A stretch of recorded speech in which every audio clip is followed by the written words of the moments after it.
আমাদেরকে প্রশ্ন করা হয়। এর মধ্যে একটি হচ্ছে ইনহেলার অথবা নেবুলাইজার ফর অ্যাজমা পেশেন্ট, যাদের হাঁপানির রোগী আছে, শ্বাস নিতে কষ্ট হয়। এই ইনহেলার দিলে রোজা ভাঙবে কিনা,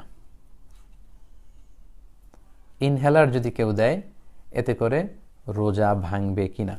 এক্ষেত্রে কথা হচ্ছে, স্কলারদের অপিনিয়ন হচ্ছে, যদি এটা স্বাভাবিক ইনহেলার হয়, অর্থাৎ পাফার ইনহেলার বলে, যেটা দিয়ে শুধু অক্সিজেন প্রেস করা হয়, এতে রোজা ভাঙবে না ইনশাআল্লাহ।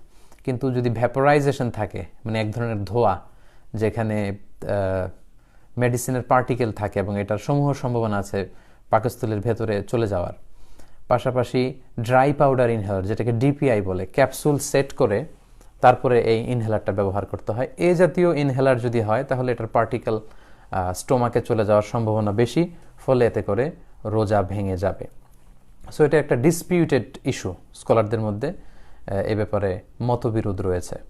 যেমন শায়েখ বিন বাজ, মোহাম্মদ ইবনে সালিহ আল উসাইমিন এবং the standing committee for issuing fatwas in Saudi Arabia, তাদের মতে ইনহেলার যদি ইউজ করা হয় অ্যাজমা পেশেন্টের জন্য, তাহলে রোজা ভাঙবে না, কারণ এটা প্রেস করলে এটা ফুসফুসে যায়, এটা স্টোমাকে যায় না, ফুসফুসকে প্রসারিত করার জন্য ব্যবহৃত হয়। তাদের মতে ইনহেলার ব্যবহার করলে রোজা ভাঙবে না।